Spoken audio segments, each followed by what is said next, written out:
उत्तर प्रदेशच्या गाझियाबादमधील एका महिलेच्या पतीचं हृदयविकाराच्या झटक्यानं निधन झालं. पती विरहाचं दुःख तिला सहन झालं नाही. याच धक्क्यात तिनं 7व्या मजल्यावरून उडी घेत आयुष्य संपवलं. या घटनेमुळं परिसरात हळहळ व्यक्त केली जात आहे. घटनेची माहिती मिळताच पोलीस पोहोचले. त्यांनी महिलेचा मृतदेह ताब्यात घेऊन शवविच्छेदनासाठी पाठवला. घटना गाझियाबादच्या कौशंबी पोलीस ठाण्याच्या हद्दीत घडली आहे. वैशालीच्या चौकी सेक्टर 3 एल्कॉन अपार्टमेंटच्या 7व्या मजल्यावरून नवविवाहितेने उडी घेतली. त्यात तिचा मृत्यू झाला. महिलेच्या आत्महत्येच्या अवघ्या काही दिवसांपूर्वी तिच्या पतीचं हृदयविकाराच्या झटक्यानं निधन झालं होतं.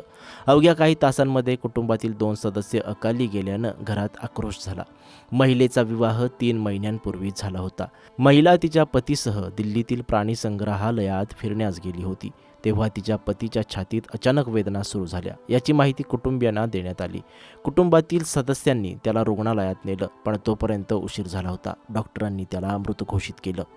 संध्याकाळी उशिरा पतीचं पार्थिव घरी पोहोचलं. पतीच्या निधनाचा पत्नीला मोठा मानसिक धक्का बसला. आघात सहन न झाल्यानं तिनं इमारतीच्या 7व्या मजल्यावरून उडी मारली.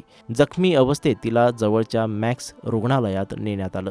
अवस्था गंभीर असल्यानं तिला दिल्लीच्या रुग्णालयात हलवण्यात आलं. उपचारादरम्यान तिचा मृत्यू झाला. अभिषेक आणि अंजली अशी मृतांची नावं आहेत. 25 वर्षीय अभिषेक प्रॉपर्टी डीलिंगचं काम करायचा.